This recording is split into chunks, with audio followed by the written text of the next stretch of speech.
Start recording. મંદિર પાસે એક બાબા ભીખ માંગી રહ્યા હતા અને એક બાબાને હાથ ન હતો.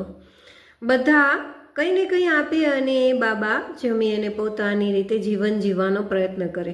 હવે એક વખત એવું બન્યું કે એક બાળક છે એ બાબા પાસે ગયો અને બાળક એટલે 8 થી 10 વર્ષનો હતો અને એમને ઘણા બધા પ્રશ્નો હતા.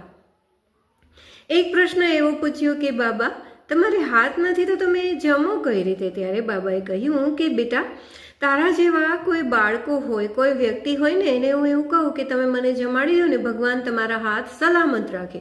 એટલે બાળકે ફરી પ્રશ્ન પૂછ્યો કે તો તમે પાણી કઈ રીતે પીવો? ત્યારે બાબાએ જવાબ આપ્યો કે બેટા, હું મોટું વાસણ લઉં અને એમાં પાણી ભરું અને પછી પશુની જેમ જ મોઢું માંડીને પાણી પીવું. બાળકે ફરી કહ્યું કે ઓ, આ તો બહુ ખરાબ કહેવાય, આ રીતે તો જિંદગી કેમ નીકળે?